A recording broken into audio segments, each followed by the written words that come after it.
রাসূল আরবির হাদিসগুলো যারা ঈমান আনে নাই এবং ঈমান আনার পরেও গাফেল হয়ে গেছে, আল্লাহর পথে না, আল্লাহর হুকুমগুলো মানে না, তাদের কাছে তোমরা দিন পৌঁছায়া দাও।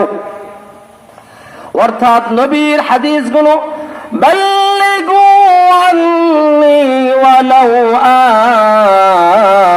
আয়া, নবীর হাদিসগুলো যারা জানে না তোমরা তাদের কাছে জানাইয়া দাও, যাদের কাছে পৌঁছে নাই তোমরা তাদের কাছে পৌঁছাইয়া দাও। যেরকম ভাবে আজকে আমাদের সমাজের মধ্যে পুরুষ মাদ্রাসাগুলো বিদ্যমান আছে কি নাই? আমাদের পুরুষ মাদ্রাসার কোনো অভাব নাই, পাশাপাশি আমাদের মহিলা মাদ্রাসাগুলো আমাদের জন্য কেন দরকার, কেন জরুরি হয়ে গেছে? এই কারণে জরুরি হয়ে গেছে কারণ যেই ঘরের মধ্যে মহিলাদের মধ্যে দিন নাই, যেই ঘরের মধ্যে মহিলাদের মধ্যে দিন নাই, দিনের ব্যবস্থা নাই, দিনের বুঝ নাই, ওই ঘরটার মধ্যে শান্তি না অশান্তি। যেই ঘরের মধ্যে দিনের কোনো ব্যবস্থা নাই, ওই ঘরের মধ্যে অশান্তি ছাড়া কোনো শান্তি নাই। এ কারণে পুরুষরা দিন শিখার পাশাপাশি নারীদেরকেও দিন শিখাটা অত্যন্ত জরুরি। যদি ঘরটা শান্তিময় না হয়, ঘরের মধ্যে যদি সুখ না থাকে, ঘরের মধ্যে যদি শান্তি না থাকে, তাহলে আপনি বাহিরে সারাদিন চাকরি করলেন, বাহিরে সারাদিন ব্যবসা বাণিজ্য করলেন, ঘরের মধ্যে আসলেন, এসে যদি আপনি সুখ না পান, শান্তি না পান, তাহলে আপনার এই যে সারাদিনের কষ্টটা বেথায় যাবে। এ কারণে আমাদের পুরুষদের যেমন আমল হওয়া জরুরি, বর্তমানে ফিতনা জামানার মধ্যে নারীদেরকেও আলেমা হওয়া, হাফেজা হওয়া তেমনটা জরুরি হয়ে গেছে। কারণ নারীদের মধ্যে যদি দিনের বুঝ না থাকে, কোরআনের আলেম না থাকে, দিনের সঠিক বুঝ না থাকে, তাহলে এই নারীর মধ্যে আল্লাহর ভয় তাকওয়া আসবে না। এই নারী কখনো আপনি স্বামীর হুকুম মানা সম্ভব হবে না। যখন একটা নারীর মধ্যে কোরআন ও হাদিসের বুঝ আসবে, কোরআন ও হাদিসের আলেম আসবে, আল্লাহর ভয় তাকওয়া তার মধ্যে আসবে, ফরজগারিতা আসবে, তখন ওই নারীটা, ওই মেয়েটা হযরত রাবিয়া বসরির মতো হয়ে যাবে। আজকে আমাদের অধিকাংশ একটা মুসিবতের মধ্যে, অধিকাংশ একটা অশান্তির মধ্যে হলো আমাদের ঘরগুলোর মধ্যে সুখ না থাকার কারণে, আমাদের ঘরগুলোর মধ্যে শান্তি না থাকার কারণে।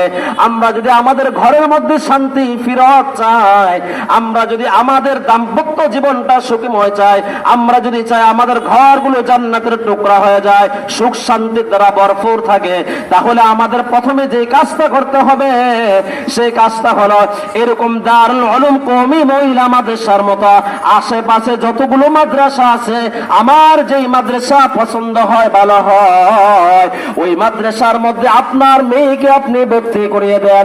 আপনি যদি আপনার মেয়েকে কোরআনের হাদিসের ইলম গুলো দিতে পারেন, সে যদি নিতে পারে, ওয়াল্লাহি আলাম, আল্লাহর কসম খেয়ে বলে, আপনার ওই মেয়ের মধ্যে যখন তাকওয়া চলে আসবে, ফরজগারিতা চলে আসবে, দ্বীনের বুঝ চলে আসবে, ওই মেয়ে কখনো আর আপনি বাবার চোখের মধ্যে পানি ফেলবে না, আপনি বাবাকে কলঙ্কিত করবে না, আপনি বাবাকে সমাজের মধ্যে ঘৃণিত করবে না, আপনি বাবাকে, ওই মেয়েটা আপনি বাবার সম্মান, ইজ্জত, সম্মান সমাজের মধ্যে বৃদ্ধি করে দিবেন, আপনি বাবার মাথাটা সমাজের মধ্যে উঁচু করে দিবেন।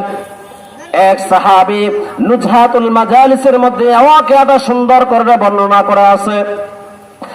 এক সাহাবী, ধনাত্ম এক সাহাবী, সাহাবীদের মধ্যে শিল্পপতি, সাহাবীদের মধ্যে অর্থনৈতিক ভাবে স্বাবলম্বী, ওই সাহাবী বিয়ে করলেন, তার স্ত্রী অর্থনৈতিক ভাবে শক্তিশালী, তার স্ত্রী খুব, আর এক সাহাবী বড়লোক একজন, সব দিক দিয়ে ফিটফাট, কোনো দিক দিয়ে কমতি নাই। ওই সাহাবী একদিন রাসূল আরবি মুহাম্মাদুর রাসূলুল্লাহ সাল্লাল্লাহু আলাইহি ওয়াসাল্লামের কাছে নিয়ে গেলেন, নবীজি বয়ান করলেন, বয়ান করার পরে ওই সাহাবী বাড়িতে চলে আসলেন। ওই সাহাবীদের দাম্পত্য জীবনের মধ্যে, তাদের স্বামী আর স্ত্রীর মধ্যে কোনোদিন কোনো ঝগড়া নাই, সুখে শান্তিতে তারা বসবাস করতেছে। একদিন রাত্রিবেলা, গভীর রাত্রিবেলা ওই সাহাবী তার স্ত্রীকে ডেকে বলতেছে, ও প্রিয়তমা স্ত্রী, তুমি আমাকে এক গ্লাস পানি দাও। এবার স্ত্রী ঘুম থেকে উঠছে, পানি আনতে গেছে। বর্তমান 24 সালে এসে যেভাবে ঘরের মধ্যে ট্যাপ সারলে পানি আসে, আজ থেকে 1500 বছর আগে এরকম সিস্টেম কি ছিল নাকি যে ঘরের মধ্যে পানির ব্যবস্থা? আজ থেকে 1500 বছর আগে কি এরকম সহজ সিস্টেম ছিল? তখন কুহা থেকে পানি আনা লাগতো। স্বামী গভীর রাত্রে ঘুম থেকে উঠে পানি চাইল, স্ত্রী ঘরের মধ্যে পানি খুঁজে পাইল না। এবার স্ত্রী গভীর রাত্রিবেলা স্বামীর জন্য পানি আনার জন্য কুহার কাছে চলে গেল। পানি এনে এবার স্ত্রী স্বামীর সামনে এসে দেখে স্বামী ঘুমায় গেছে। স্ত্রী এবার মনে মনে ভাবতেছে, আমার স্বামী ঘুমাইতেছে, আমি যদি এই মুহূর্তে আমার স্বামীর ঘুম ভাঙি তাহলে স্বামী কষ্ট পাবে, স্বামীর ঘুমটা নষ্ট হয়ে যাবে। এই কথা চিন্তা করে এই কথা ভেবে স্বামীকে আর ডাক দেয় নাই।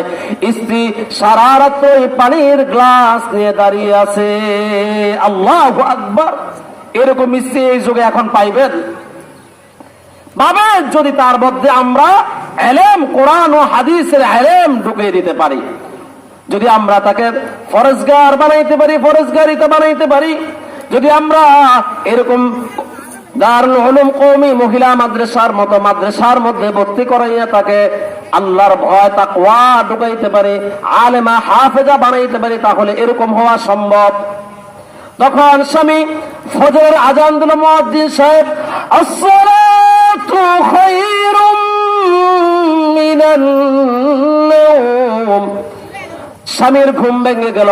স্বামী ঘুম থেকে উঠে দেখে স্ত্রী পানির গ্লাস নিয়ে দাঁড়িয়ে আছে আর কাঁদতেছে, কারণ মহিলা মানুষ দুর্বল, সারা রাত্র পানি নিয়ে দাঁড়িয়ে আছে। স্বামী বলতেছে, তুমি কি ঘুমাও নাই?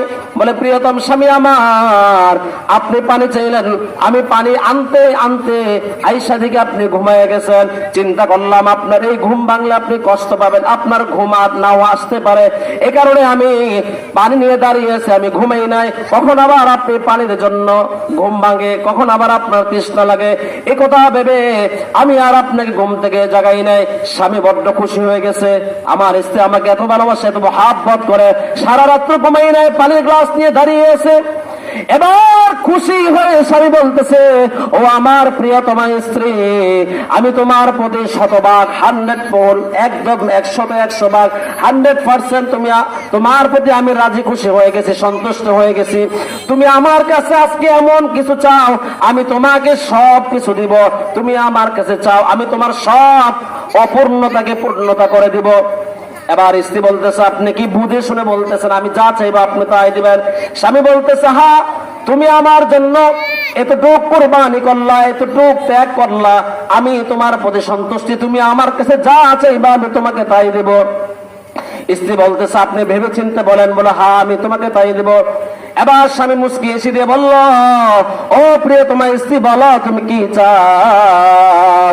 এবার স্ত্রী বলতেছে, আমি যা চাই আপনি আমার কাছে ওয়াদা করেন সেটাই দিতে হবে এবং পূরণ করতে হবে।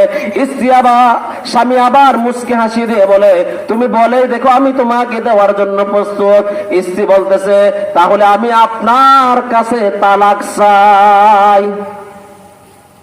স্বামী অবাক, স্বামী বলতেছে, তুমি কি আমার সাথে মজা করতেছো?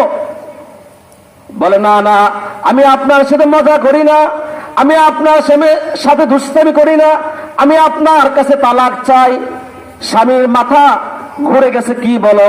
তুমি আমাকে ভালোবেসে মহাব্বত করে সারা রাত্র পানি নিয়ে দাঁড়িয়েছিলে, ঘুমাও নাই, আমি তোমার এই ভালোবাসার প্রতি কৃতজ্ঞ হয়ে আমি তোমাকে তুমি যা চাইবা তাই দিব বলছি, কিন্তু এই জিনিস চাইবা এটা দেওয়ার জন্য তো আমি প্রস্তুত না।